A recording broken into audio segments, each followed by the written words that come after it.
बघतो आहोत human health and diseases आणि डिसीज पार्ट मध्ये आज आपण पाहणार आहोत ॲस्केरियासिस, a disease caused by the parasite roundworm Ascaris lumbricoides is called ascariasis. हे बघा, हे ॲस्कॅरिस मध्ये this you can see that ascaris हा जो आहे तो लास्ट इयर आपण किंगडम बघितले होते, ॲनिमल किंगडम मध्ये that is the kingdom Porifera, then Coelenterata, Platyhelminthes and Nemathelminthes. Platyhelminthes हे फ्लॅटवर्म होते, त्यानंतर निमॅथेलमिंथस त्याला ॲस्केलमिंथस म्हणून सुद्धा नाव आहे त्या फायलमला.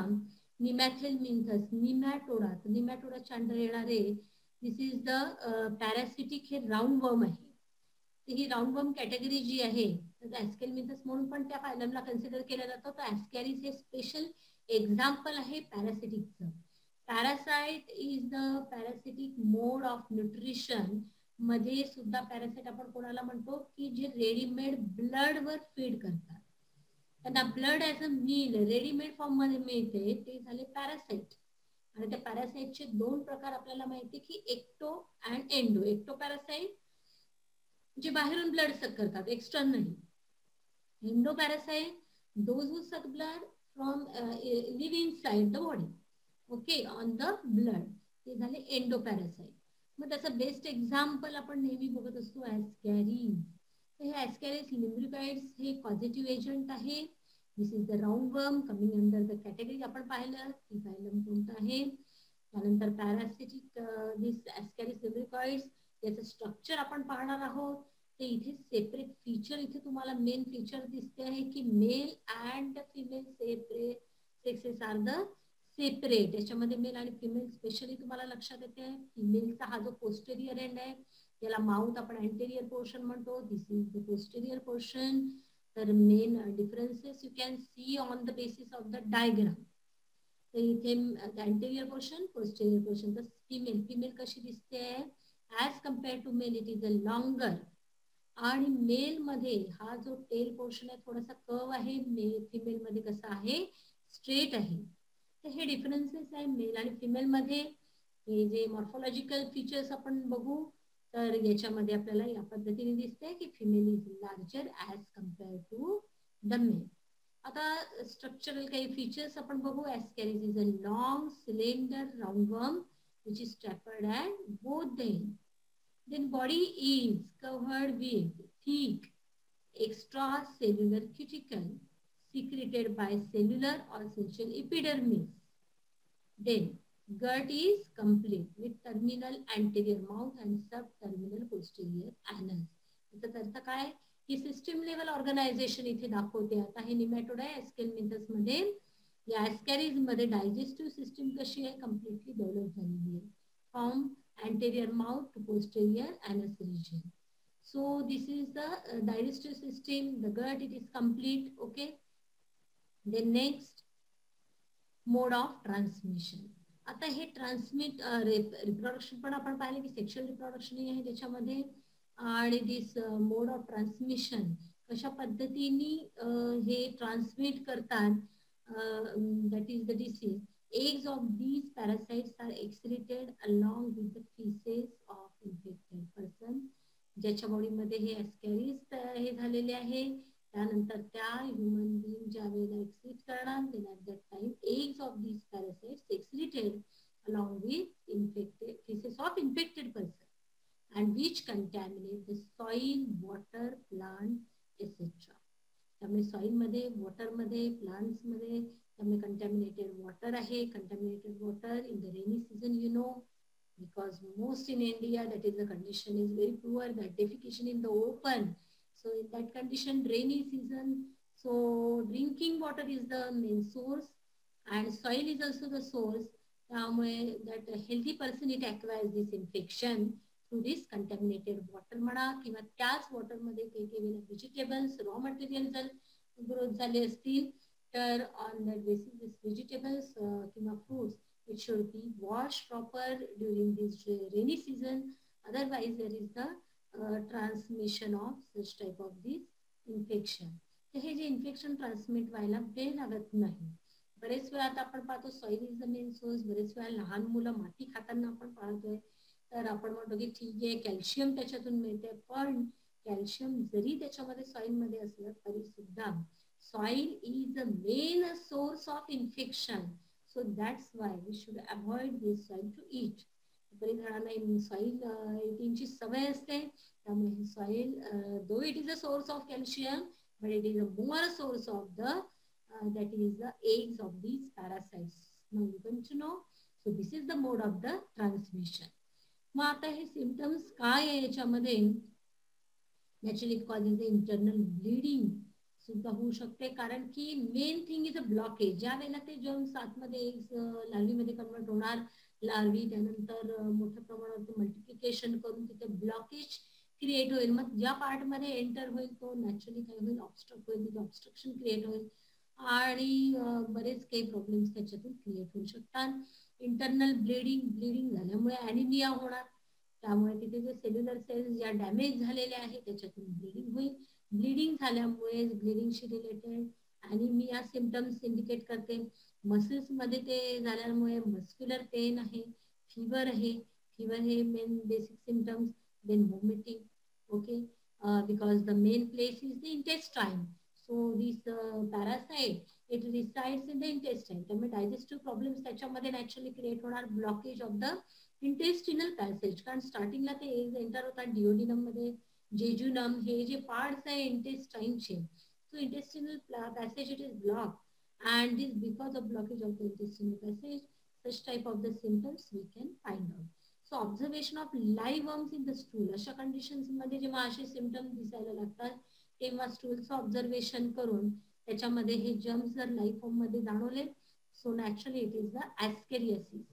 सम patients may have pulmonary symptoms or neurological disorder during migration of the larvae. तर मग then after this larvae from the intestine, तुम्हाला माहिती आहे फूड इट इज अब्सॉर्ब वगैरे ब्लड मध्ये जे एंटर जर झाले तर त्याचं सर्क्युलेशन होऊन कुठेही इन्फेक्शन क्रिएट होऊ शकतात. Pulmonary it means the lungs, तर लंग्स कडे मग ते इन्फेक्शन स्प्रेड होऊ शकते. किंवा न्यूरोलॉजिकल डिसऑर्डर, कुठेही न्यूरोलॉजिकल पार्ट मध्ये पण जर लार्वी इकडे स्प्रेड झाले तर नॅचरली त्याचं पहिलं मेन काम आहे की ऑब्स्ट्रक्शन करणं, कारण बिकॉज इट मल्टिप्लाय फास्ट आणि मल्टिप्लिकेशनमुळे काय होईल तिथे ऑब्स्ट्रक्शन क्रिएट होईल आणि त्यामुळे नॅचरली जो नॉर्मल फ्लो आहे तो नॉर्मल फ्लो न झाल्यामुळे तिथे डिसऑर्डर क्रिएट होईल. न्यूरोलॉजिकल डिसऑर्डर आहे किंवा पल्मोनरी डिसऑर्डर आहे. So that types of the symptoms also may lead. A bolus of worms may obstruct the intestine. Migrating larvae may cause pneumonitis and eosinophilia. Pneumonitis वगैरे जे आहे लंग्सशी related, तर त्यामध्ये या पद्धतीने आता आपण लाईफ सायकल पुढे पाहणारच आहोत की कशा पद्धतीने हे जे आपण बघितले पॉइंट्स की कशा पद्धतीने ट्रान्समिशन होते एग्स, कशा पद्धतीने main source is the soil and water, त्यामुळे we have to take the precautions. या पद्धतीने काही विशिष्ट ड्रग्स आहे हे आपण पाहिलं की जनरल फीचर्स ऑफ द ॲस्कॅरी. ॲस्कॅरीज हा कशामध्ये येतो, हा मेन पॅरासाइट आहे, that is coming under the Indo parasite. हे पहिले फीचर्स जाणून घेणं गरजेचं आहे की दिस ascariasis this is also the म्हणजे बरेच वेळा आपण पाहतो की कॉमन चाइल्ड मध्ये होणारा हा डिसीज आहे की जनता हा प्रकार जो आहे तो चिल्ड्रन मध्ये जास्त प्रमाणात फाइंड होतात, कारण की मोस्ट ऑफ द चिल्ड्रन तेवढी केअर घेऊ शकत नाही. सतत त्यांचा हात तोंडात जातो, त्याच्यातून काही काही वेळेला हे जे जर्म्स एंटर होण्याचे चान्सेस असतात. माती खाणे हा जो प्रकार आहे सॉइल इटिंग त्याच्याद्वारे, तर यामध्ये लहान मुलांमध्ये बऱ्याच प्रमाणात आपण हे ॲस्केरियासिस हे बघत असतो. अडल्ट मध्ये सुद्धा ascariasis is created so many problem. त्या ॲडल्ट मध्ये सुद्धा किती पद्धतीने कशा पद्धतीने ब्लॉकेज घडवून आणलं जातं आणि वेगवेगळ्या पद्धतीने ते ऑर्गन जे आहे ते अफेक्ट होतात because of the obstruction multiplication of this larvae. तर या सगळ्या याच्यामुळे ascaris it is becomes very painful. तर हे सगळं आपण बघितलेलं आहे, हे सिंपल फीचर्स बघितले की ॲस्कॅरीज काय आहे, कोणत्या कॅटेगरीमध्ये येतो, एकदा हे पूर्ण लक्षात घेणं गरजेचं आहे. इट इज कमिंग अंडर निमॅटोडा, हे राऊंड वर्म आहे, ओके. जसे त्याच्यानंतर अर्थवर्म वगैरे आपण पाहतो पुढे, तसंच हा एक राऊंड वर्म आहे. याच्यामध्ये डायजेस्टिव्ह सिस्टम ही कम्प्लिटली डेव्हलप झालेली आहे but it feeds on the ready-made blood of the human beings. त्यामुळे नेक्स्ट ट्रान्समिशनचा मेन सोर्स आपण पाहिला सॉइल आणि वॉटर. त्यामुळे ही सॉइल जेव्हा वॉटरमध्ये मिक्स होते and water it becomes contaminated, so it becomes very we have to take the precautions accordingly. Healthy person also vegetables आणि fruits त्यातला water मध्ये जर ग्रोन अप होतील त्या याच्यामध्ये तर we have to take precaution. Mode of transmission नंतर precautions आपल्याला घेणं गरजेचं आहे की how we can prevent by keeping the proper hygiene and these practices of washing vegetables, fruits and keeping the hands clean वगैरे या ज्या काही सिंपल प्रिकॉशन्स आहेत that we know. So symptoms आपण पाहिले या पद्धतीने कशा कशा पद्धतीने internal bleeding, muscular pain, vomiting, anaemia, blockage of intestinal passage, तर हे सगळे जे आहे हे सगळे ॲस्केरियासचे सिम्टम्स आहे. सो ॲस्केरियासिसला इतकं लाईटली घेणं पण बरोबर नाहीये. So we have to take proper precautions and keep the hygiene. आता ही जी लाईफ सायकल आहे अतिशय सिम्पलर ही लाईफ सायकल आहे. आतापर्यंत लाईफ सायकल आपण प्लाझ्मोडियमची पाहिली आहे, त्याच्यानंतर फायलिडियम बघितलेलं आहे. त्यानंतर लाईफ सायकल ऑफ ॲस्कॅरिस लिम्ब्रिकॉइड्स आपण पाहणार आहोत. त्याचबरोबर एंटॅमिबा आपण पाहिला आहे, अमिबायसिस पण होत असते. That is also the contaminated water, it results in the amoebiasis. हा पण प्रकार आपण अगोदर बघितलेला आहे. त्याचबरोबर आता हे Ascaris as a Indo parasite, how it affects our body organs.